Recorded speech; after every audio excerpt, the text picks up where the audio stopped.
Muy buenas a todos. No veo que queda todavía gente de pies por ahí. Poco a poco, si nos vamos sentando, por favor. Bueno, muy buenas tardes a todos. Bienvenidos a una nueva edición del Bilbao on Twitch. Sonrío porque veo muchas caras nuevas y muchas caras fieles, pero muchas caras nuevas. Mi nombre es Violeta Costa, soy la directora de la sede de Bilbao de la Escuela Europea de Negocios.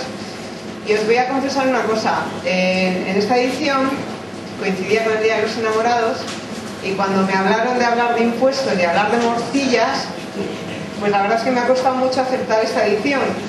Pero bueno, la verdad es que yo creo que va a merecer mucho la pena. El tema creo que va a ser muy interesante. La charla de Javier Muguruza seguro que nos motiva mucho. Y el tema del catering, pues bueno, eso siempre alimenta, ¿no? Para las caras nuevas, bueno, los que ya no os conocéis, sabéis un poquito el formato que tiene este evento. Para todas las caras nuevas y que venís hoy por primera vez, pues contaros que este evento se lleva realizando ya más de 2 años. Empezamos en octubre del 2010, el formato ha ido evolucionando mucho y desde junio del 2012 estamos aquí en la Lóndiga haciéndolo. Es un evento mensual, se hace todos los meses y es un evento sin ánimo de lucro, es decir, todos los que estamos aquí participando, pues lo que hacemos es lo que buenamente sabemos hacer, es decir, cada uno pues ofrecemos nuestro trabajo, ¿no? Y bueno, pues nos hemos ido rodeando de colaboradores que han hecho posible que estemos hoy aquí, como la gente de Hermeneus con la parte del catering. La parte, siempre añadimos una parte, digamos, más cultural, que puede ser, como en este caso, una exposición fotográfica, o bien hemos tenido cantantes de ópera. Lo que queremos es dar oportunidad a la gente novel que se dé a conocer, es decir, disponer de un espacio y un tiempo para decir, hacer lo que queráis y daros a conocer. Y bueno, pues todo es posible también gracias a vosotros que participáis y que mes a mes nos vais dando también consejos de qué cositas hacer y qué no hacer. Pero de todas maneras no olvidéis que esto es un evento de networking, es decir, nos gusta llamarle más night working porque es, bueno, pues es un formato de noche y lo que queremos es que la gente se conozca. Entonces, por eso después, cuando ya termina el evento, es cuando buscamos los productos y entre todos, pues bueno, pues intentamos conocernos, charlar entre nosotros y que al final nos llevemos de aquí por lo menos 1 o 2 personas nuevas que antes no conocíamos. Ese es el objetivo que yo os marcaría así. Javier Muguruza va a dar una charla que además está ya acostumbrado a dar, con lo cual no hay mucha improvisación, ¿no? Vas a improvisar, yo creo que lo tienes ya bastante dominado.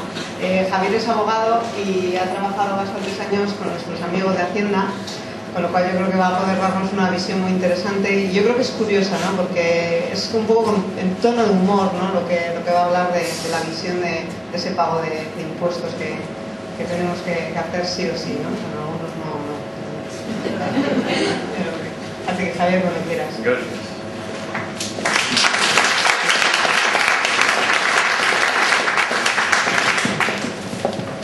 Bueno, pues buenas tardes a todos y gracias. Seguramente el título os habrá sorprendido, o la temática os habrá sorprendido y seguramente os ha disuadido incluso de venir. Seguro estoy convencido que estáis mucho más por las morcillas y por las fotografías de Juan Carlos que por mí. Y las expectativas que suele generar una charla sobre impuestos son tan bajas que luego las posibilidades de triunfar son relativamente más altas que en cualquier otra manera. No vamos a hablar de impuestos, vamos a hablar en torno a los impuestos. El formato que utilicéis en estas charlas, porque me había comentado Fran, pues es partir normalmente de un libro y desarrollarlo a partir de ahí. Vamos a partir de un libro que no es un bestseller. Los libros de tributación suscitan intereses muy concretos en círculos muy restringidos y en épocas muy pequeñas.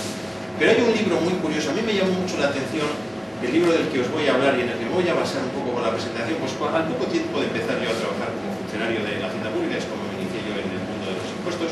Y bueno, en una biblioteca que se improvisó cuando la Hacienda estaba ahí en el edificio de Sota, en la Gran Vía, al principio de la Hacienda Foral, pues se creó con ilusión de novatos y de empezar pues una biblioteca que era muy curiosa. Y uno de los libros que llegó, yo os confieso una cosa, que ya no está ese libro en la biblioteca porque el que tengo yo está honorablemente robado de la biblioteca de Hacienda. Uno de los libros que llegó se llamaba Las ideologías de la imposición. Bueno, el libro original estaba en inglés y era un libro escrito en los años 60, 1960, el siglo pasado. No por un pensador, ni un técnico, ni un catedrático, era un asesor fiscal como yo, americano, pues que seguramente ya curtido de escuchar todas las quejas de sus clientes, de las razones de por qué yo no debo pagar Hacienda y por qué es injusto lo que yo tengo que pagar Hacienda, que es el tenor de la conversación más habitual de alguien con su asesor fiscal, pues lo recopiló en este libro, que es un libro satírico sobre las ideologías de la imposición, y os adelanto cuál es su tesis, y en torno a cuál vamos a hablar hoy, que no hay ideologías de la imposición. Toda ideología política justifica una razón para cobrar impuestos, para imponer, pero al final, llevadas a la práctica, son todas mentiras, son todas absurdas, son todas asistemáticas.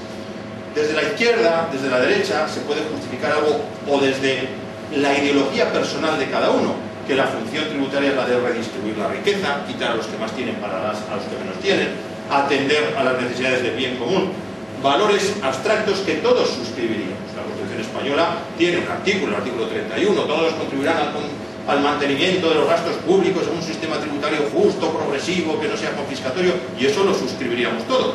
El problema es cuando llega la percepción personal de qué es confiscatorio, qué es justo y cuál es el nivel de capacidad económica. A mí, el que tiene 1 millón le parece que no ser rico hasta el millón, y el que tiene 6 millones le parece que no ser rico hasta 6 millones. Eisenstein sistematizó todo este discurso para llegar a la conclusión de que no hay ideologías. ¿Cómo se construyen los sistemas tributarios? Él no es un acratanismo, patrocina cargarse el Estado, ni yo voy a suscribirlo. Habrá que pagar impuestos. Vivimos en un estado de bienestar y todos demandamos servicios públicos, y yo entiendo que debemos ser conscientes, y seguro que coincidís conmigo, de que habrá que pagar impuestos. Pero, ¿qué impuestos pagamos y qué equilibrio de impuestos pagan unos ciudadanos y otros? La tesis de Eisenstein: no hay ideología. Al final, es el equilibrio de fuerzas entre unos grupos más dominantes sobre otros grupos menos dominantes, de modo y manera que la redistribución de los impuestos no se hace necesariamente desde los ricos hacia los pobres, sino de algo mucho más frustrante, desde los grupos sociales bien organizados hacia los grupos sociales mal organizados. Si los notarios están mejor organizados que los futbolistas, pagarán menos impuestos los notarios y más impuestos los futbolistas. Y vais a ver con ejemplos del sistema tributario cotidiano del que usamos nosotros y pagamos nosotros, cómo esa es la conclusión a la que se puede llegar. Eisenstein, en su libro, cita en la introducción para justificar lo absurdo que es o lo mutante que es el concepto de la justa distribución de la carga tributaria, le cita a Anatole France. Anatole France es un escritor francés de finales del siglo XIX, principios del XX, fue premio Nobel de literatura, un hombre muy de izquierda, y tiene una obra que no es ni siquiera un libro, es casi un cuento. Hoy está más, no está de actualidad, pero tuvo una gran actualidad Anatole France, sobre todo hasta los años 50 del siglo pasado. Una obrita célebre de Anatole France es La isla de los pingüinos. La isla de los pingüinos es una sátira que hace Anatole France de la historia de Francia.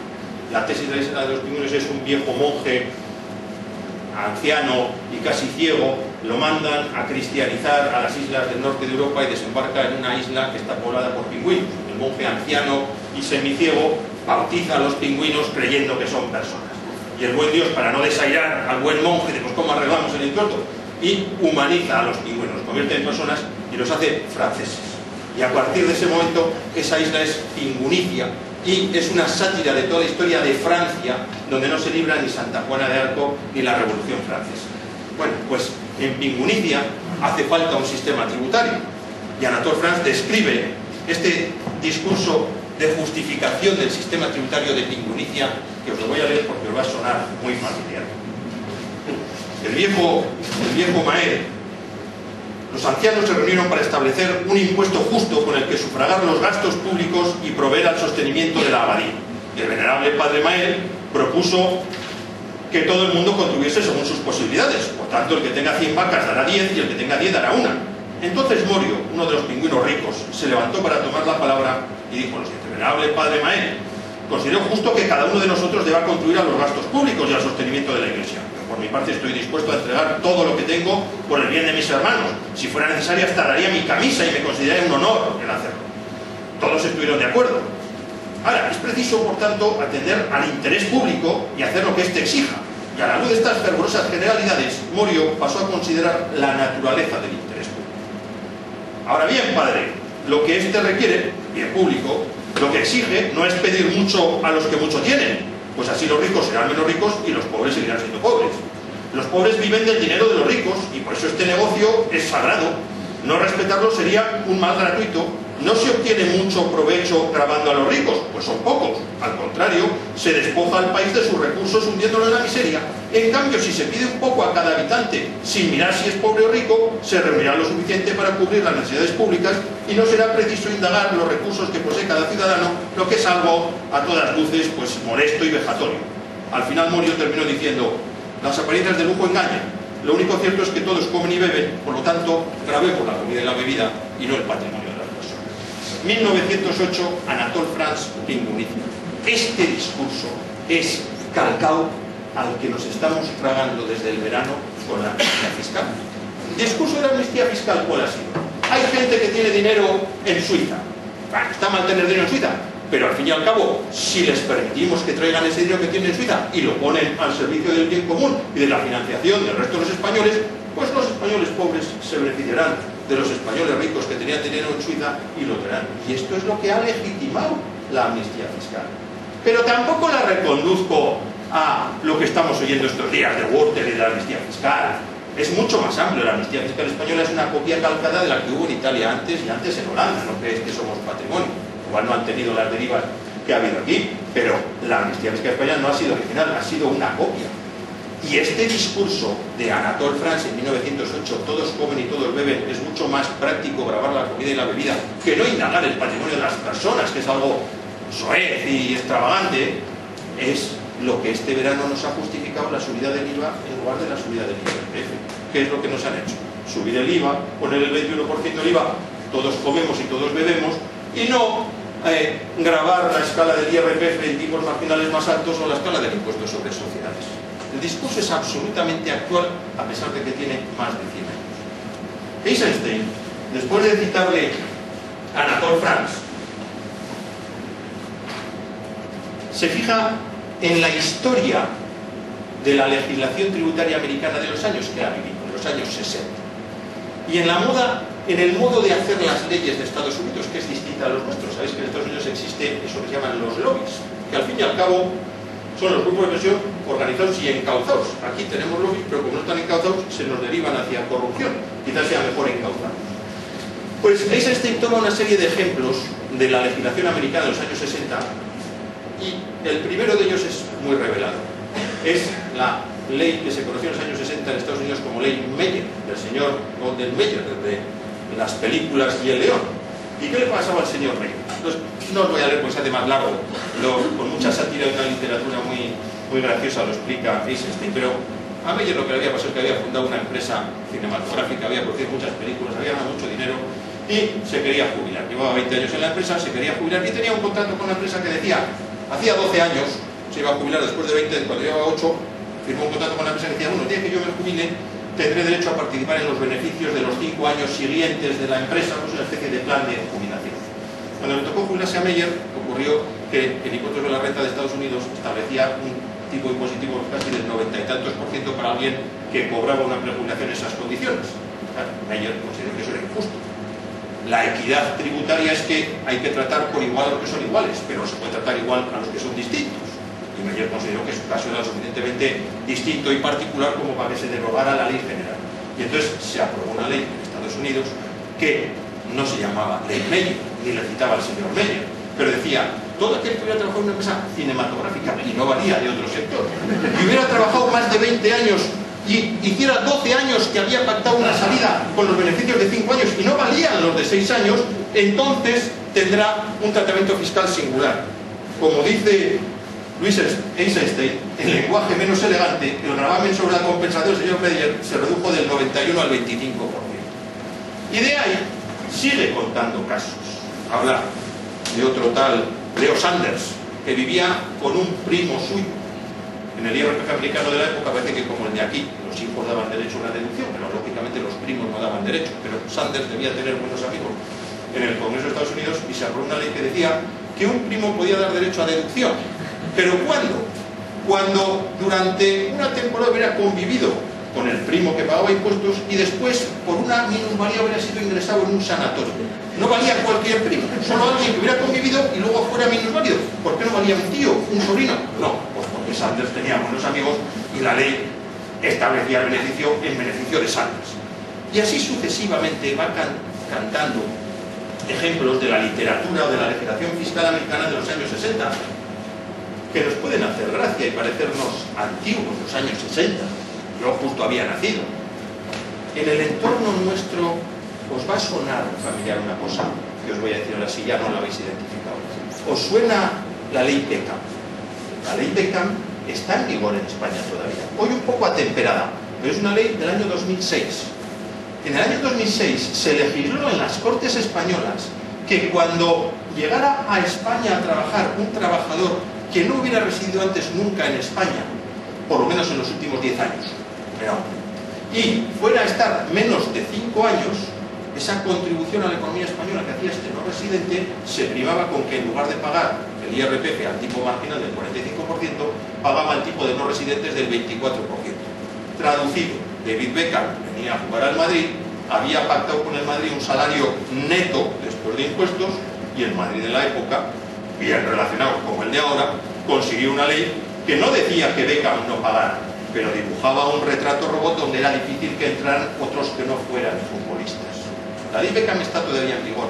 Hoy les ha dado un poco de vergüenza y ahora se ha limitado a 600.000 euros. Ya Beckham no entraría, pero todavía entrarían unos cuantos. En Vizcaya tenemos concierto económico. El régimen de concierto económico permite que las juntas generales regulen los propios tributos, como Navarra o Guipúzcoa o Álava, distintos del resto del Estado. Y claro, me diréis, en Vizcaya no necesitamos ley Beckham. Es obvio, porque no tenemos jugadores extranjeros que vengan al Atlético. Los nuestros también ganan dinero, pero con la ley Beckham no se les podía dar el tratamiento de favor. Sin embargo, se foralizó, se traspasó a la normativa vizcaína la ley Beckham, con un alarde de erudición y de tecnificación muy alto. Se dijo, no, se aplica la ley Beckham, es decir, aquellos que habiendo vivido fuera de España 10 años, vengan y vayan a estar trabajando 5 años, se les permite que paguen por la mitad, pero solamente cuando se dediquen a actividades de I+D+I, investigación y desarrollo. Bueno, qué bien construido queda esto. Estamos hablando de grandes ingenieros, de grandes investigadores, era un polo de atracción. Claro, no necesitábamos futbolistas.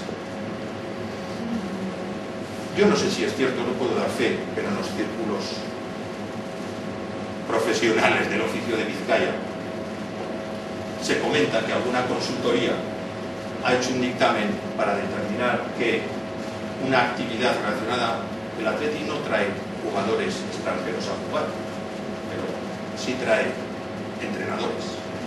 Y parece que alguna consultoría de Vizcaya ha desarrollado un dictamen por el que la actividad del Atleti es de alto valor añadido en I+D+I. Y cuentan que Bielsa está tributando con la ley Beckham en Vizcaya. Pruebe Bielsa, no soy así, ya me gustaría ser asesor fiscal de Bielsa, pero tiene algunos problemas Bielsa. Bielsa, os cuento, no es ninguna interioridad de Bielsa, es algo que puede ser conocido. Cuando la señora Kirchner el año pasado se enfadó y nacionalizó un trozo de Repsol y todo eso, pues una de las cosas que hizo, si lo menos en el proyecto, fue denunciar el convenio de doble imposición España-Argentina, de manera que alguien que ahora gana dinero en España y en Argentina tiene que pagar en los dos países. Con lo cual, a Bielsa, si a alguno le conocéis, ya estará bien asesorado. Si le echan del Atleti, hará mal en volver directamente a Argentina. Tendrá que cuidar de pasar unos meses en un país intermedio que tenga tratado de imposición con Argentina, porque si no le va a salir muy mal. Bien, volvemos donde estamos. Ideologías de la imposición. No hay.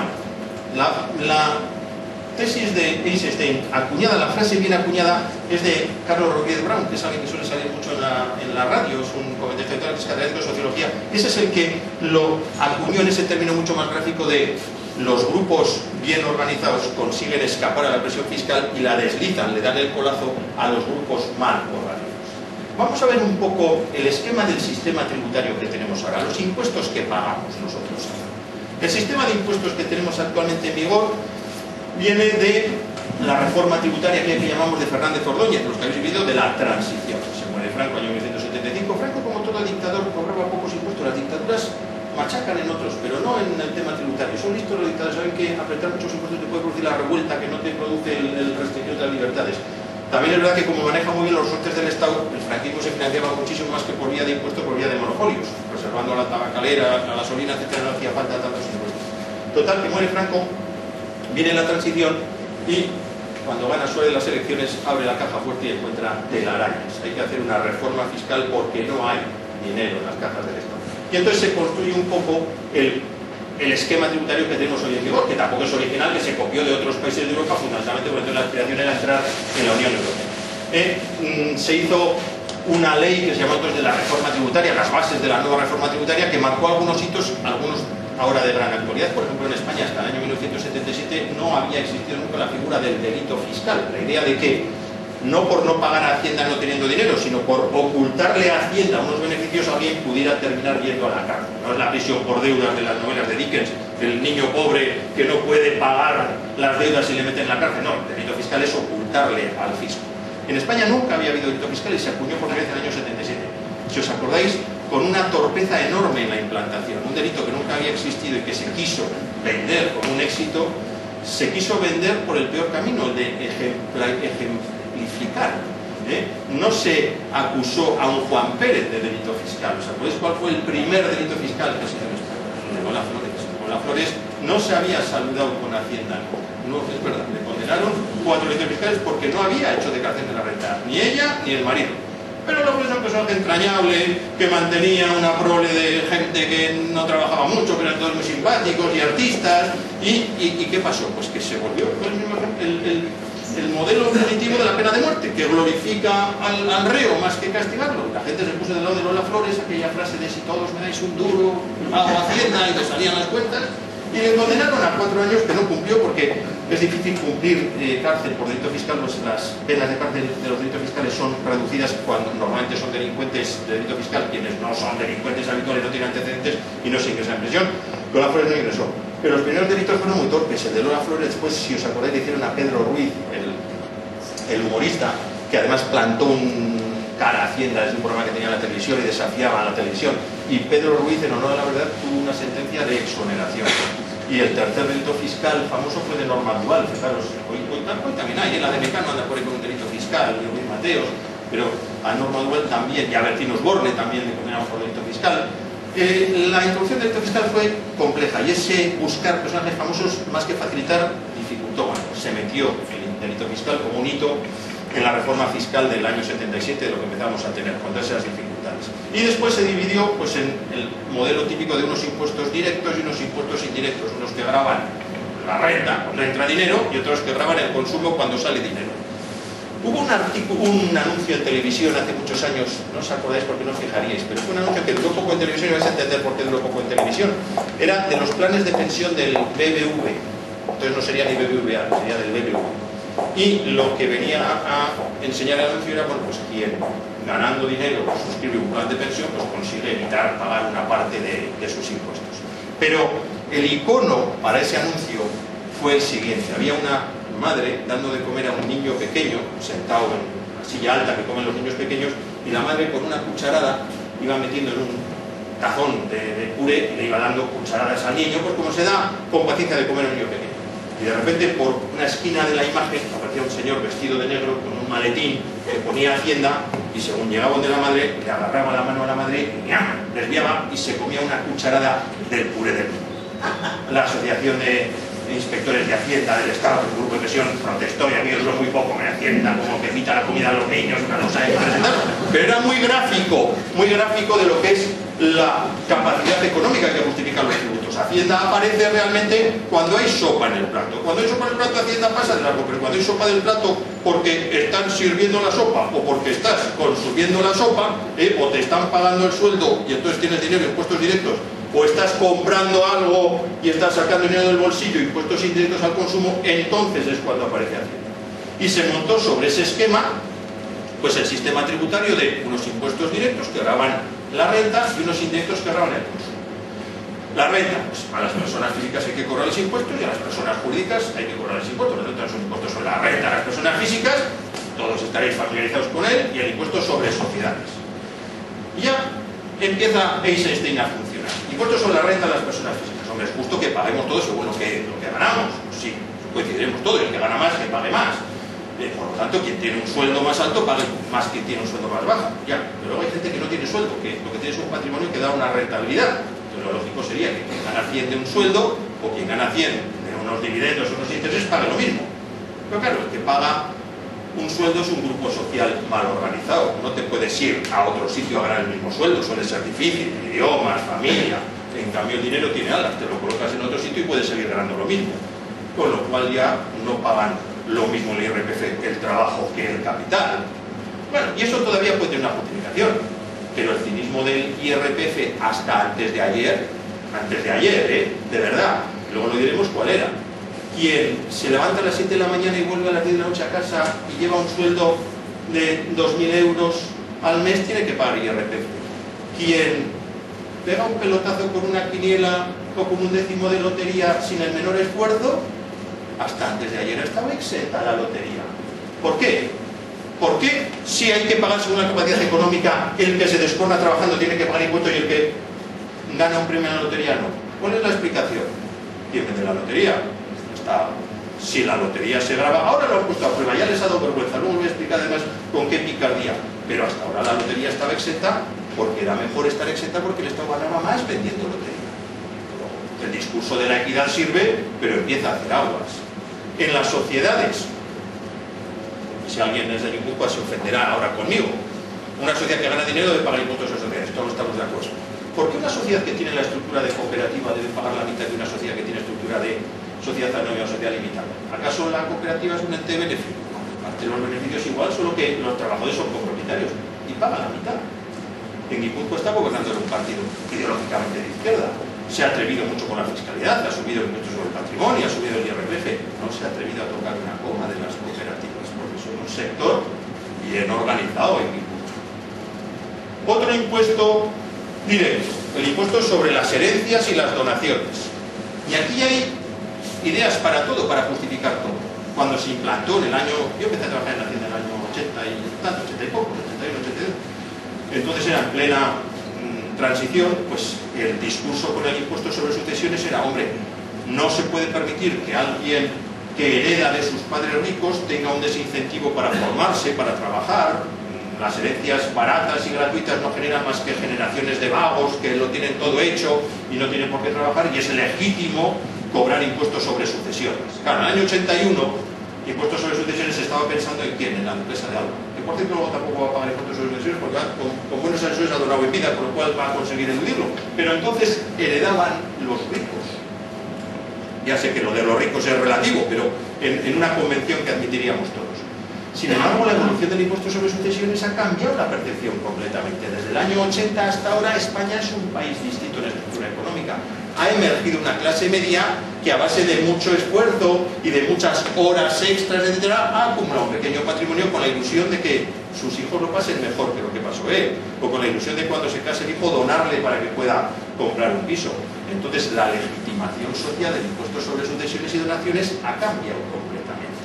Hoy puede parecerle a la mayoría de la gente bien que quien hereda un patrimonio enorme pague impuestos sobre sucesiones, pero el umbral de lo que debe estar exento está bastante alto, porque muchas clases medias han acumulado patrimonios no fáciles, difíciles, privándose de consumir y metiendo más horas, y tienen la ilusión de dejar a sus hijos. Entonces la percepción ha cambiado completamente. Y sin embargo, y veis cómo no hay ideología en la imposición, el paradigma del país capitalista en el mundo, ¿cuál es? Estados Unidos. En Estados Unidos los impuestos son bajos y la cultura es capitalista. Y sin embargo en Estados Unidos se legitima mejor que en ningún otro sitio el impuesto sobre sucesiones, con tipos impositivos del 50 y tantos %, porque la cultura americana entiende que no es saludable que alguien se lo encuentre todo hecho y prácticamente confiscan. Se recurre a esas grandes fundaciones y instituciones anónimas para crear el patrimonio, pero la percepción con respecto al impuesto sobre sucesiones es completamente cambiante. Hoy en España el absurdo que tenemos con impuestos sobre sucesiones es que está haciendo las comunidades autónomas, con lo cual depende de las comunidades autónomas. En unas se paga y en otras no. Y la que es todavía más paradójica es que se paga en la comunidad autónoma donde vivía el difunto, no donde vivían o donde viven los herederos, con lo cual quien quiere planificar la sucesión de alguien, a los primeros síntomas debe trasladar al presunto causante a una comunidad autónoma más liviana, porque hay que aguantar 2 años y medio. Ahora la consulta típica a los asesores que hay estos días es: oye, esto es una vergüenza, que hay impuesto de patrimonio y en Madrid no hay, me voy a ir a vivir a Madrid. Ya, pero cuídate los próximos 2 años y medio, porque si te vas a Madrid no pagarás patrimonio, pero como fallezcas en los próximos 2 años y medio les dejas un lío a tus hijos. ¿Que para qué? Porque aquí no pagas, pero en Madrid, hasta que no ganas la vecindad, quien se mueve de una comunidad autónoma a otra en España durante 2 años y medio se convierte en una pátrida fiscal, no tiene el amparo de ninguna legislación autonómica y se le saca una legislación que queda por ahí vigente de los años 70 estatal que es carísima.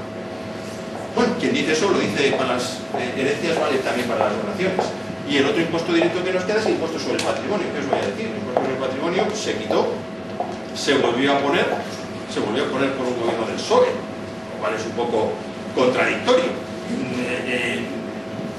Y se ha puesto con una cosa completamente falsaria. Está también en las comunidades autónomas. Entonces, en unas hay y en otras no hay. ¿Dónde entendemos, estaríamos todos de acuerdo, que está la mayor concentración de ricos, entre comillas, en España? En Madrid. Pues en Madrid no hay impuesto sobre el patrimonio. Ni tienen intención de ponerlo, están haciendo incluso alarde de que no lo van a poner. Y sin embargo, en otras comunidades autónomas sí que lo tenemos. El discurso del impuesto sobre el patrimonio es que desincentiva el ahorro, cual es cierto. También hay otro discurso que se usa mucho con el impuesto sobre el patrimonio, que es que lo que tienes de patrimonio antes lo has ganado y has pagado IRPF, por lo tanto estás pagando 2 veces. Yo no lo puedo entender, porque también cuando te compras una chaqueta en Zara, también te cobran el IVA y estás gastando un dinero que antes no has ganado y has pagado IRPF. El supuesto de la doble imposición no es algo extravagante y que eche para atrás. Bueno, pero estamos ya en el ejercicio y se extiende. Casi todo se encontraría es una razón para no pagar patrimonio en el umbral puesto. Como el canal de Suez que se llama no sé cuántos Max, ¿no? Por la Suez Max, o son el tamaño de los barcos, pues el umbral del patrimonio suele ser fulanito Max, porque todo el mundo entendemos que hay que pagar patrimonio a partir de nuestro patrimonio. Yo que he sido funcionario muchos años, adivino una cosa, que hay funcionarios aquí, también hay que hablar con cuidado, pero adivino una razón. En el impuesto sobre la renta actual en España, en Vizcaya, perdón, hasta cuando cobras intereses y dividendos, hasta 10.000 euros está al 21%, por encima de 10.000 euros al 22%, ya se considera demasiado. Yo haciendo números os aseguro que eso le encuentro una explicación. Un funcionario de la gama más alta, sin tener patrimonio familiar ni herencia, ahorrando toda su vida, a lo más que puede llegar es a un patrimonio que le rente 10.000 euros al año.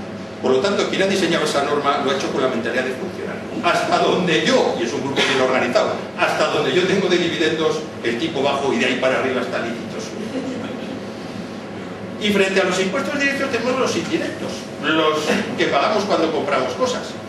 Y hay un impuesto que nos coge en todas las transacciones que hacemos, que es el IVA. Cada vez que vamos, salvo sin IVA, pero eso ya estamos hablando en otro sector, que es el de fraude, cada vez que vamos a comprar un bien o un servicio, tenemos que pagar el IVA. El IVA es un impuesto técnicamente muy bien organizado, lo organizaron los franceses, también lo inventaron en los años 60 y sirve muy bien para las transacciones internacionales porque se contabiliza separadamente el bien o el servicio del impuesto y grava todo.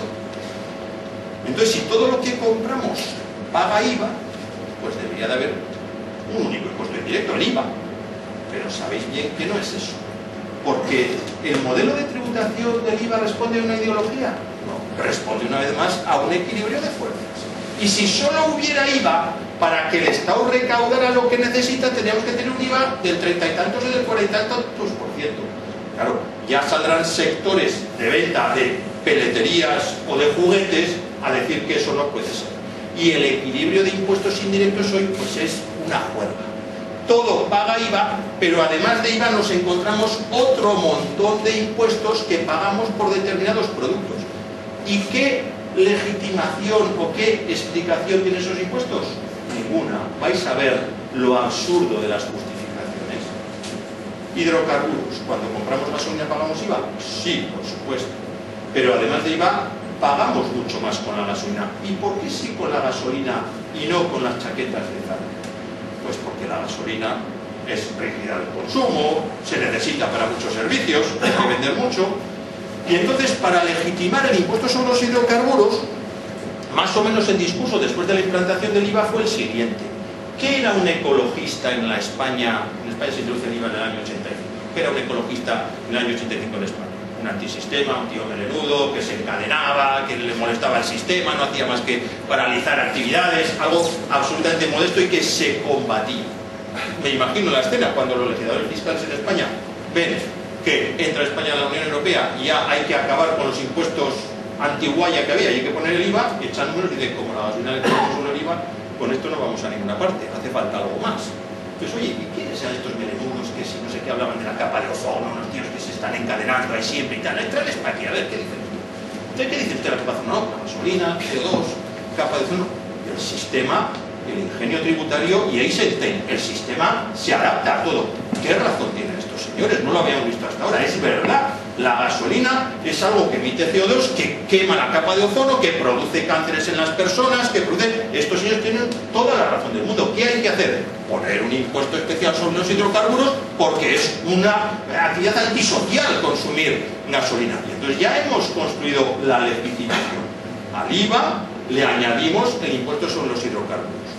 Pero entonces vienen los grupos organizados y desorganizados. Cuidado. Los vendedores de gasolina y los vendedores de coches. Cuidado que si sube mucho la gasolina, vendemos menos coches. Y el sistema se organiza. ¿Cuál es el problema? Que emite mucho CO2 porque la gasolina, si os acordáis al principio, tenía un componente alto de azufre y eso era muy contaminante y eso justificaba el precio. ¿Y qué hicieron las grandes refinerías? Inventar la gasolina sin azufre. ¿Os acordáis cuando había la Super y la de 95? Y como ya no emitía azufre, ya no valía la parábola del azufre. Entonces hubo que inventar una gasolina más barata para mantener la coherencia del sistema, la que no tiene azufre, la de sin plomo. Pero claro, entonces el sistema ya empezaba a ser un poco absurdo porque los coches viejos usaban gasolina con plomo, era la cara, y los coches nuevos usaban gasolina sin plomo. Con lo cual, los ricos que compraban coches nuevos usaban gasolina barata y los pobres que iban comprando los coches viejos que dejaban los ricos tenían que pagar la gasolina cara y eran los más antisociales. Peor aún, para fomentar la venta de los coches, eso ha ido evolucionando a otro impuesto que es el de matriculación, ¿no? Volvemos, que se grava en función de las emisiones de CO2. Y el discurso ecologista está muy bien construido con las emisiones de CO2. Hombre, quien compra un coche que emite mucho CO2 es un tío antisocial que hay que castigarle con un impuesto muy caro. Pero el que compra un coche no contaminante es un buen ciudadano al que hay que primar. Claro, resulta que un Jaguar emite mucho menos CO2 que un Opel Corsa. Entonces nos ocurre que es más barato el impuesto del Jaguar que el del Opel Corsa. ¿Por qué? Porque el sistema es absurdo. Cuando todos tuvimos coches con catalizador y ya no había gasolina con plomo, no usaba nadie, ¿qué pasó? Que subió el impuesto de la gasolina sin plomo, porque ya la comprábamos todos y de lo que se trataba era de vender y de recaudar. Parecido a lo de la gasolina, pero todavía más absurdo, es otro impuesto que tenemos que nos ha obligado la Unión Europea a ponerlo, que es el impuesto sobre el carbón. Claro, si el hidrocarburo emite CO2 y mata la capa de ozono, también quemar carbón emite todavía más CO2. Pero ¿qué pasa en España con el carbón? Que lo que tenemos es una especie de minas de cartón piedra en León, donde trabajan unos señores que si no estarían en el paro y a los que hay que subvencionar, porque si se pagara el precio de lo que produce eso sería carísimo.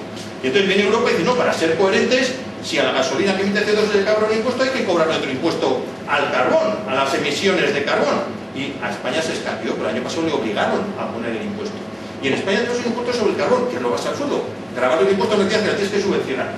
Tenemos el impuesto más raro no sé si el más raro, porque habrá raros otros. El impuesto a tipo cero. En España tenemos un impuesto sobre el carbón que dice, existe el impuesto sobre el carbón, se grabará la extracción de carbono. El tipo de imposición será del 0%. Completamente absurdo, crear un impuesto, gastar papel del boletín de vida para que no tipo cero, pero es para buscar la coherencia del sistema. Con el alcohol ocurre algo parecido. Si genéticamente estamos acostumbrados a que el alcohol sea caro, lo hemos visto a nuestros padres y a nuestros abuelos, las botellas siempre han tenido ese precinto de pagar Hacienda y siempre se ha asumido que el alcohol paga un impuesto. Entonces, si el alcohol solo pagara IVA, el Estado no recauda lo que necesitaba. Hay que buscar la parábola del alcohol. ¿Qué pasa con el alcohol? El que bebe, enferma, el que enferma consume mucho más servicios sanitarios, es un ser asocial, se justifica un impuesto especial sobre el alcohol. Vale, hemos bien construido el discurso. Entonces aparece un señor que es La Rioja. Oye, cuidado, que eso que dices es verdad, pero ¿yo de qué vivo? Si yo vivo de vender vino, que es alcohol, y entonces si el alcohol tiene un impuesto muy alto, La Rioja se ve otra vez como el señor Meyer. Hay que buscar una excepción, no se puede tratar por igual a todo el mundo. Y entonces la legislación española de impuestos sobre el alcohol se inventó el alcohol, que es veneno, y paga un impuesto. Pero el vino común es un bien cultural y está exento de impuestos sobre alcoholes. Es notorio que una papalina de vino común es un acto cultural, en cambio de whisky de Segovia, que estaban peor organizados que los demás, eso es una gamberrada y debe pagar impuestos. No se lo cree nadie. Con el vino se coló la cerveza, porque siempre hay algunos que, sin ser grupos grandes de presión, encuentran los grupos de pasar. Como el vino común se justificó por los grados de alcohol, entró la cerveza que tampoco paga, pero la tenemos. Y con ese mismo discurso tenemos el tabaco. El tabaco, bien, no voy a defender el tabaco, es obvio que hay razones de salud, pero no me creo para nada que al Ministerio de Hacienda le preocupa la salud.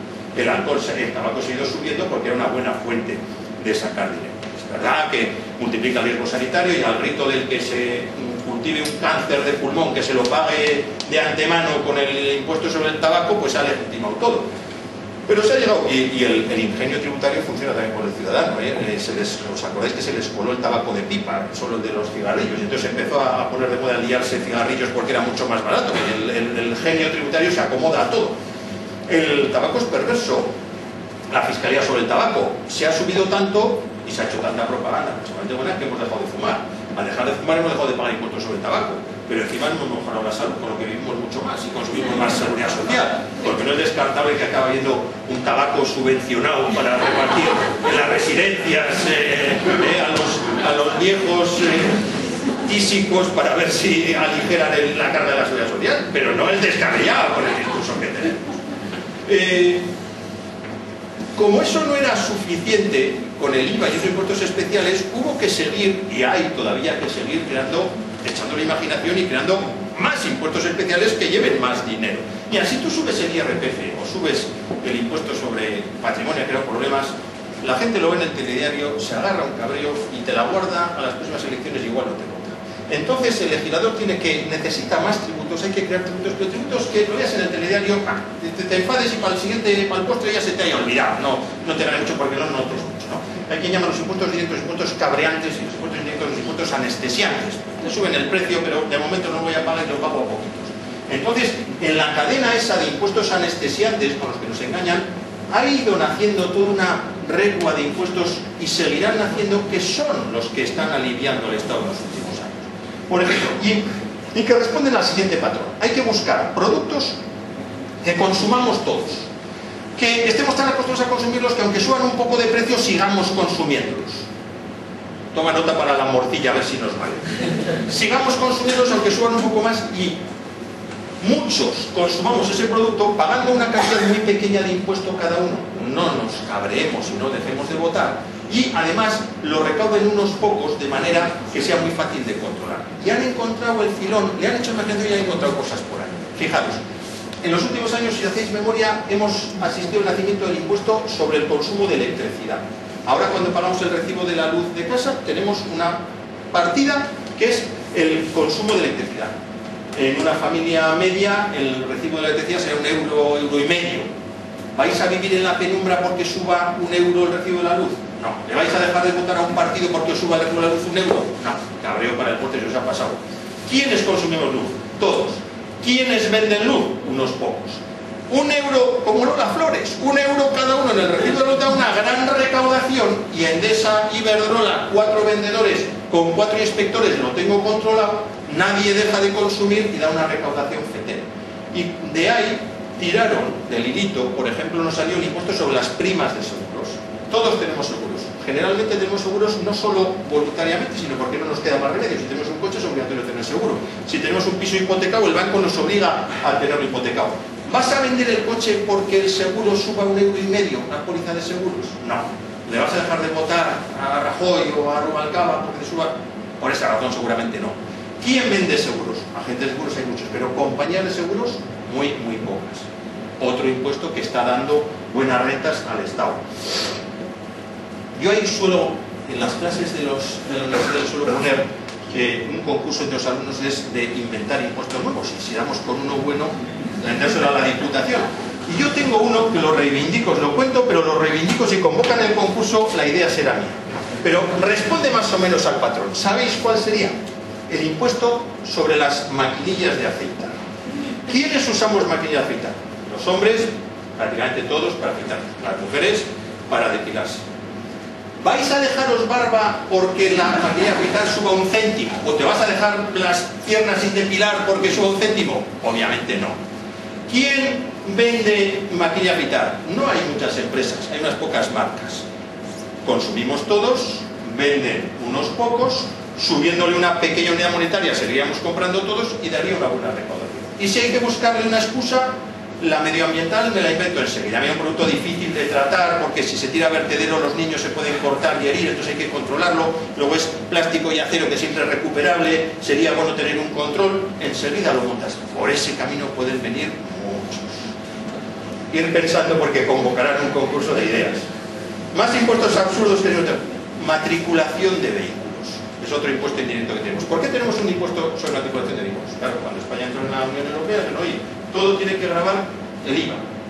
Los coches también tienen que tributar por el IVA. En España, ¿os acordáis? Había un impuesto sobre el lujo. Los coches pagaban un impuesto caro, que era el impuesto sobre el lujo.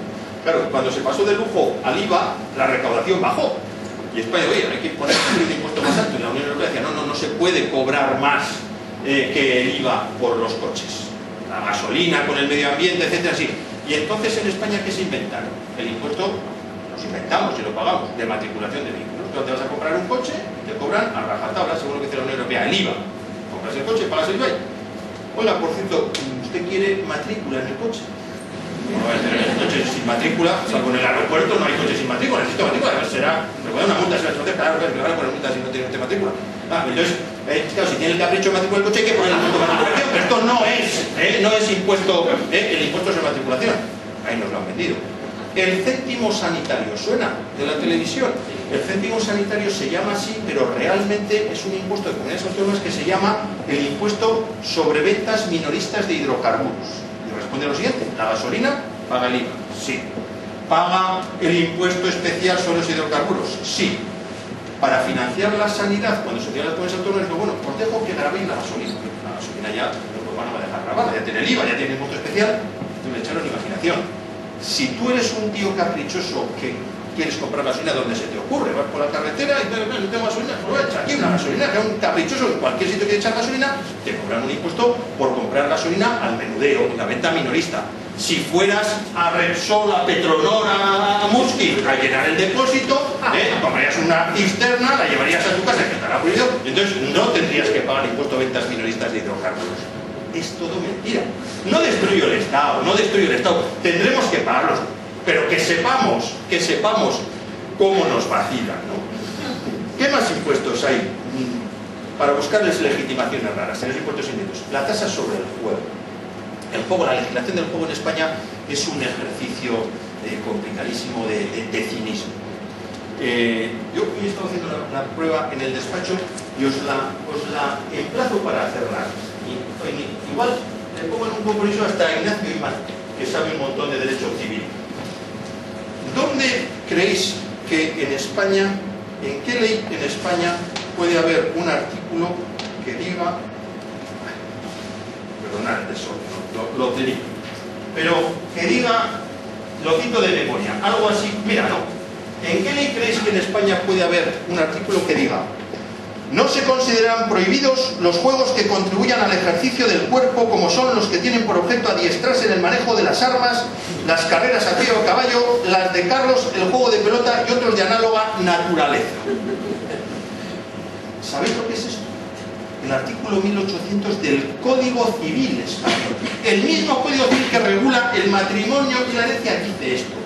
Es prueba del cinismo con el que se ha legislado en España siempre el juego. El juego existe desde la más remota antigüedad. Las ropas de Jesucristo, cuando le crucificaron, se las sortearon los soldados romanos en la Biblia. Siempre ha habido juego, pero se ha tolerado y no se ha legislado. El Código Civil español, que se aprobó en 1880 y tantos, era en un periodo en el que el juego estaba prohibido en España. Y el Código Civil, aún hoy, además de decir esto, ¿qué es lo que dice? Es cínico total. El Código Civil español dice: las deudas de juego, yo no doy una acción para reclamar.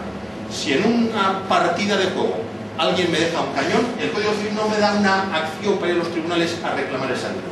Pero si alguien la paga, no puede pedir luego que se la devuelva. Es decir, entiende que hay deudas de juego y lo que no quiere es darle la cobertura. Como eso no era suficiente, este artículo solo se entiende por una cosa: había algunos juegos que era muy descarado prohibir, las carreras de caballos, el frontón, y entonces se legisló esto. Fijaros que se dice que están permitidos los juegos que adiestran en el manejo de las armas o en el cultivo del cuerpo. En un frontón, ¿quién cultiva el cuerpo? El otaris o el tío que está con el puro y el cubata en la grada. Obviamente el del puro y el cubata. El puro igual ya no se puede, ya no se puede. Bueno, en esa tolerancia del juego en España se prohíbe con el escándalo del extraperlo en la dictadura de Primo Rivera, después se legaliza en el año 1977, y hoy es el día donde el juego, bueno, pues sigue siendo una actividad, el que frecuente el casino parece normal, pero un poco al margen de la normalidad, lo cual no le impide para nada al Estado grabar el juego, y el juego se graba y fuerte. Y la lotería, y vuelvo donde se decía antes, estaba exenta y ahora la han grabado. Pero fijaros la trampa que ha hecho, esto es un juego de pícaros, la trampa que ha hecho el Estado con la lotería. En el IRPF se dice, todos los premios, todas las ganancias están sujetas, exenciones, se decía, la lotería. Cuando se puso la lotería, se hizo la lotería y la 11, era muy descarado hacer solo la lotería, también los pobres ciegos. Y entonces, ¿qué pasó? Que el sorteo del oro de la Cruz Roja se quedaba fuera y tenía que grabar. La Cruz Roja es un grupo bien organizado, consiguió que se cambiara la legislación y se metió también a la Cruz Roja. El resto de las rifas estaban, si ganabas, tú si ganas en el casino y tienes una buena noche, eso se integra en el IRPF y pagas impuestos sobre la renta. Y estaban escritas las loterías. Ahora han dejado de estar escritas las loterías, pero no se han sujetado al IRPF. Se ha creado un impuesto especial, una cosa rarísima. Es un impuesto, es un IRPF, pero viene una disposición adicional al final que no es IRPF. ¿Sabéis por qué? El IRPF está cedido una parte a las comunidades autónomas. Y si se metía puro y duro en el IRPF y le tocaba el gordo a un tío de Sevilla, la comunidad autónoma de Andalucía se llevaba una parte y el Estado lo metió en una disposición adicional para que así solo lo gana el Estado. Y además, en la legislación del juego, de los impuestos del juego de este año, incluido en Vizcaya, se ha metido una disposición muy curiosa, que es la siguiente. Hasta ahora, hasta diciembre del año pasado, si tú tenías una noche buena en el casino, por lo que habías ganado, tenías que pagar. Pero si tenías una noche mala en el casino, como en el Código Civil, se siente, te ha malbaratado el dinero, eso no es una pérdida. Hacienda no te considera una pérdida hasta el 31 de diciembre. Lo que perdías no era una pérdida, lo que ganabas era una ganancia. Desde el 1 de enero, en España y en Vizcaya se ha copiado, se netea lo que ganas con lo que pierdes. ¿Por qué creéis que se ha hecho esto el 1 de enero? Adelson. Le están echando la culpa a Madrid, que quiere cambiar la legislación de que se pueda fumar, de que le quieren vender. El primero que ha cambiado la legislación influenciada por Las Vegas, Madrid y Adelson ha sido el Estado, y ha creado el neteo de ganancias y pérdidas. Y se ha modificado otra, en esa línea del cinismo de la legislación del fuego, la ley tributaria decía, se pueden aplazar, cuando alguien anda mal de dinero, se pueden dar aplazamientos con todas las deudas, excepto todas las deudas tributarias, excepto las liquidaciones del juego. No tenía ningún sentido. Este año se ha cambiado. En Vizcaya se ha cambiado. Ha coincidido con unas manifestaciones en el Casino de Bilbao y unos conflictos laborales. Entiendo que igual que Meyer, alguien ha influenciado para que justo este año sea. Bueno, y por ir terminando, con los dos impuestos, además de estos impuestos, en España tenemos 3 niveles, autonomías y municipios. Los municipios también cobran impuestos. Los municipios que cobran los impuestos, pues ya los veis, son como de mentirijilla. Nadie se cree que los ayuntamientos viven de los impuestos. El IBI. El IBI es un impuesto que os cabreará cuando lo pagáis, y que son 300 euros o 400 euros. Pero el IBI se paga sobre algo absurdo, el valor catastral. ¿Qué es el valor catastral de un piso? Yo he estado 20 y tantos años en Hacienda, nunca he conseguido entender, pero yo creo que porque lo explican mal a la profesión para que nadie lo entienda y perpetuarse. Los arquitectos del catastro, probar, yo lo he hecho incluso con extranjeros. Pruebas a un arquitecto del catastro, te explicas el valor catastral y a los 5 minutos no le entiendes nada. Es una especie de arcano que se lo transmiten entre ellos. ¿Qué es el valor catastral? Es algo absurdo que hace que un piso que en el mercado valga 1 millón de euros, en valor catastral vale 200.000 euros. Esa es la conclusión. Mirad el recibo del IBI vuestro, el valor catastral, y no se puede subir porque entonces el impuesto sería carísimo. Pero los ayuntamientos no viven de eso. El impuesto sobre vehículos, al coche le calzan el de matriculación, el IVA, el de hidrocarburos, y encima los ayuntamientos también. El impuesto sobre obras, que se paga, se defrauda muchísimo, porque como no puede entrar dentro de casa, todas las obras que se piden al ayuntamiento, no es para pintar y empapelar, 20 containers de escombros, pero como no puede entrar en casa, nadie se cree que los ayuntamientos vivan de los impuestos locales. Vivían de los convenios urbanísticos y ahora malviven y el Estado les tendrá que ceder o lo que sea, pero ahí hay un peligro. Bilbao, gracias a Dios, ha tenido una política muy conservadora, es ejemplo en eso, pero pues los municipales nos atacarán. Y las comunidades autónomas en España pueden crear tributos. La ley de cesión de tributos española dice, no, las comunidades autónomas tienen que ser autónomas y por lo tanto pueden crear tributos. Y fijaros, después de la que os he explicado, la legislación a las comunidades autónomas le dice que pueden crear tributos si son capaces de encontrar un objeto tributario que no haya sido grabado por el Estado. Ponte a buscar después de lo que hemos explicado algo que no. Le han echado imaginación, ¿eh? La primera comunidad autónoma que creó impuestos fueron en Andalucía, en los años 80, otra vez la duquesa de Alba. Se inventó en los primeros gobiernos del PSOE en Andalucía una justificación muy coherente con la ideología socialista. Las tierras de la duquesa de Alba en Andalucía estaban infrautilizadas. Esta una señora que no cultivaba la tierra y eso empobrecía, no teníamos alimentos y entonces hay que grabar las tierras infrautilizadas, estos ricos que no cultivan las tierras. La duquesa de Alba fue abanderada de la política agraria comunitaria. Hoy la política agraria comunitaria que se basa en que los países ricos, España no produzcan ni un grano de trigo, porque el trigo lo tienen que poner los países del este para que les podamos comprar el trigo, porque si no nos vienen todos de migrantes, y entonces lo mejor es que aquí no se recoja nada y las tierras estén baldías y sean cotos de caza, con lo cual se fue al carajo la justificación del impuesto de las tierras infrautilizadas. Lo que deben estar es infrautilizadas. Bueno, ahí. Después las comunidades autónomas tiraron por el camino, las pobres, de lo poco que les quedaba, de las aguas residuales, que también es algo medioambiental, de las granjas de purines de cerdos, los excrementos de los animales, era algo muy contaminante y justificaba el impuesto. La tecnología ha venido a deslegitimarlo todo y los excrementos de los animales son una fuente de producción de energía, porque hay muchas centrales de esas de ciclo combinado que utilizan las porquerías de los animales para producir. Lejos de ser un desecho contaminante, es una materia prima que hasta se paga caro por conseguirlo, tampoco sirve. ¿Qué más les queda? En Baleares pusieron algo que está copiado de los americanos por pernoctación hotelera. Todo el que duerme en un hotel en Baleares tiene que pagar €1 por dormir. Los grupos de inversión también funcionaron, Einstein también funcionó. Los hoteles de Mallorca hubo una temporada, no os fijaríais, pero en el periódico decían que si van a quedar vacíos porque €1 por dormir, los ingleses estos que vienen, bueno, han seguido viniendo sin mayor problema. Uno curioso y bien pensado, por ejemplo, en Aragón hay un impuesto sobre las telesillas. Está bien pensado porque la gente que va a esquiar a Aragón consume el servicio de Aragón y no deja allí, deja poco, lo que deja de IVA es para el Estado. En cambio la telesilla es fácil de controlar, los que van a esquiar, ese está bien pensado. Andalucía ha hecho una chapuza el año pasado que es impuesto sobre las bolsas de plástico. El argumento ecológico es, y mis alumnos se les hubiera ocurrido la bolsa de plástico. La bolsa de plástico que ha sido la coartada ecologista siempre en todo el mundo. O sea, líder y Dilla y todos se han forrado con el ecologismo porque ahora cobran las bolsas. Y la comunidad de Andalucía todavía le ha puesto un impuesto, con lo cual, si vais a Andalucía, la compra así porque entre el impuesto y la bolsa es carísimo en Andalucía, ¿no? Y hoy, parecía que iba a venir yo hoy aquí para que pueda dar una primicia, saldrá mañana en los periódicos, hoy en la Unión Europea, otro que está por ahí, la Unión Europea, yo trabajé unos años en la Unión Europea en impuestos precisamente, y aquello era, hay que tenerles un miedo terrible, porque la Unión Europea está formada por unos funcionarios que, a cuenta de, si los funcionarios de la Unión Europea vienen en Bélgica, y el sueldo que cobran viene del presupuesto de todos los países que ponen dinero a escote para que cobren.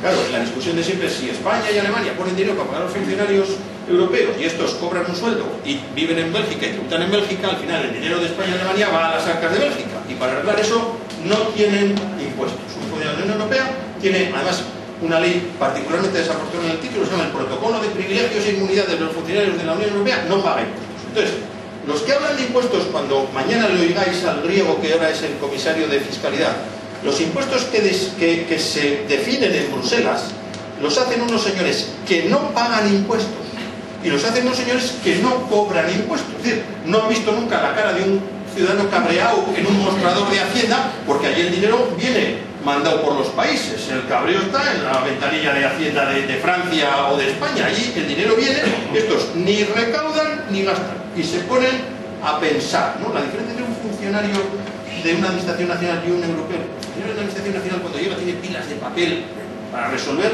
El europeo tiene la base libre, su trabajo es pensar cómo hacer Europa. Está pensando cómo hacer Europa. Bueno, esos pensadores hoy han dado con el famoso que anda el tiempo rotando y que ya hoy lo han aprobado para 11 países y lo van a poner de las transacciones financieras. Vamos a tasa Tobin, parece que ya se nos viene encima.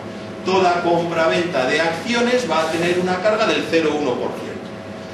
Otra vez estamos en un producto que consumimos todos, que controlan muy pocos y que no vamos a dejar de ahorrar en acciones porque hay que pagar el 0,1%. Bueno, nos espera algo mucho más divertido que los tributos y no os quiero entretener más. volviendo al principio, Eisenstein, años 1960.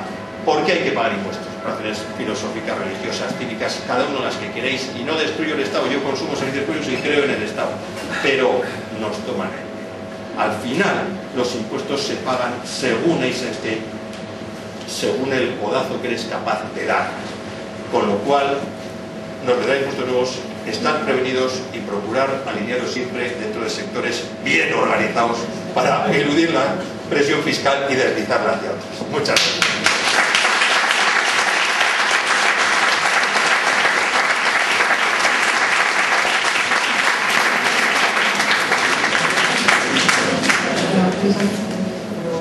Muchas gracias, Javier.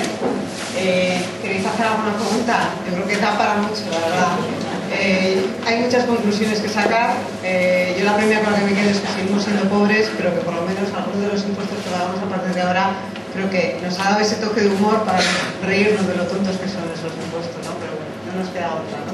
¿Tenéis alguna preguntita que queráis hacerle a Javier? Aprovechemos ahora a preguntarle. ¿El aire cuándo van a empezar? Pues no es la idea, pero empieza a pensar por qué tú no tienes que pagar el aire, porque yo tengo poca capacidad pulmonar y me arreglo con muy poco y tal, hay que buscar siempre el reflejo. A ver, Javier, tú que has estado en Bruselas, ¿qué país es el que menos imposición? No sé, yo, mira, como antes he traído unas tablas yo de los grandes números. No, es cierto que España en el impuesto sobre el Producto Interior estamos todavía en niveles bajos. También es verdad que eso es una falacia, porque hay que compararlo con los servicios que se reciben y hay que mezclarlo con la seguridad social. Las comparaciones suelen ser difíciles porque hay muchos países que recaudan unificadamente las tasas de seguridad social y los impuestos y los mezclan. Entonces los esfuerzos fiscales son distintos. España suele estar en el tramo medio bajo en las pensiones por PIB. Ahora, otra cosa es luego las prestaciones que se reciben al cambio. Suecia tiene Suecia tiene, pues antes se decía, claro, el dilema ese de los dentistas suecos y noruegos, que solo trabajan 3 días a la semana, pero trabajar 2 días más hacía que se disparara también la presión fiscal, que era más difícil trabajar. Creo que tal es un poco mito. Seguramente, bueno, pues hay, no es el tema de hoy, pero la convicción con la que cada uno paga los impuestos pues depende de lo que ve, porque claro, el fraude fiscal, no hay mucho fraude fiscal, pero el fraude de los fondos públicos se hace dejando de pagar o malbaratando lo que se ha recaudado. Cuando se malgastan los fondos públicos también es un fraude. Entonces el ciudadano que ve que no se realizan bien los fondos públicos se desincentiva y seguramente ahí se paga más. Ahí solemos decir siempre, mira, el otro día yo asistía a una cosa, en el País Vasco los estudios que se han hecho por el tema del concierto económico, el fraude fiscal que se mide, lo miden los economistas, es más bajo, pero no por un tema cultural, ni que somos más cívicos, ni estamos mejor convencidos, porque nos vigilan más, las haciendas están más cerca, y luego el tejido industrial que tenemos, claro, en Alicante llevarse pares de zapatos a coser en casa o de alpargatas, pues lo llevas en una bolsa. Bueno, aquí no puedes llevarte un troquel a la cocina de casa a troquelar piezas a la noche, pero esa es la única razón seguramente por la que aquí defraudamos menos.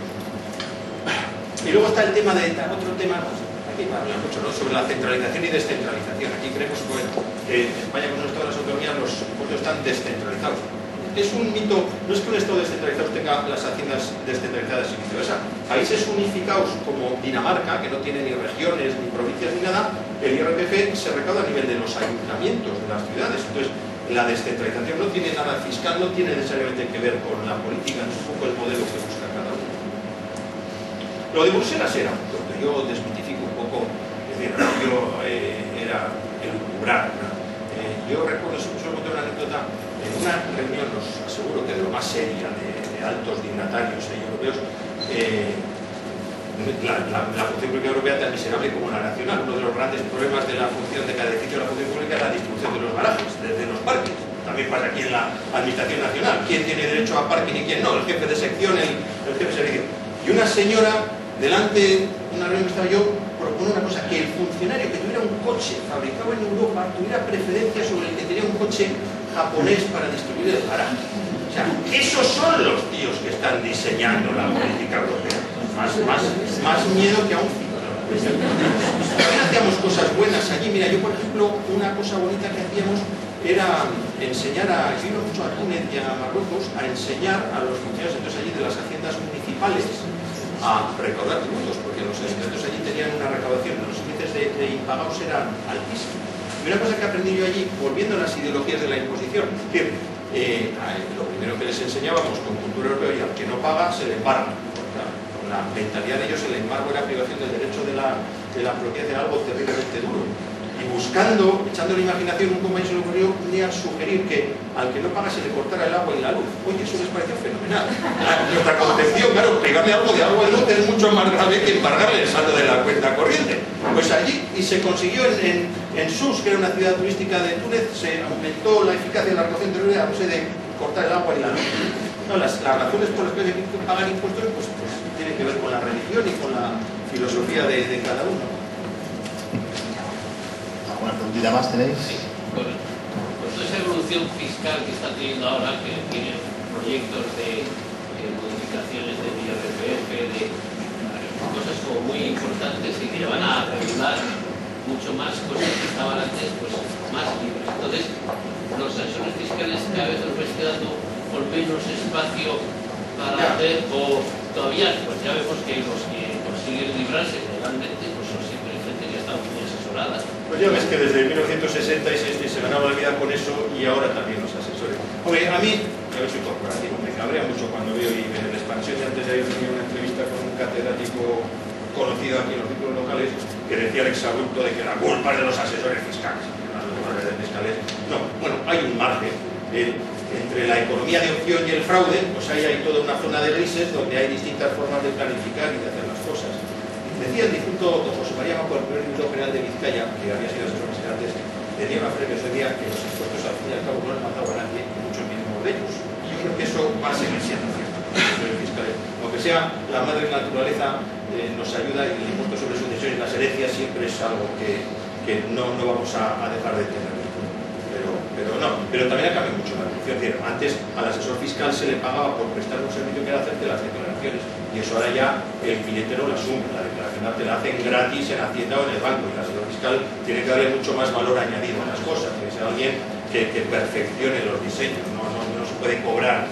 Hace unos años en la entrada al supermercado de Recalde, me acuerdo que en la época de rentas se abría un garito de un asesor fiscal que hacía allí a las amas de casa declaraciones pues, a 150 pesetas. Entonces, eso ya es el mercado desaparecido, pero seguirá. Pues muy bien, Javier, muchas gracias. La verdad es que has conseguido algo que parece un milagro, que es hablar de impuestos y que sonriamos, ¿no? Algo que tú y muy pocos lo pueden hacer. Pues un aplauso.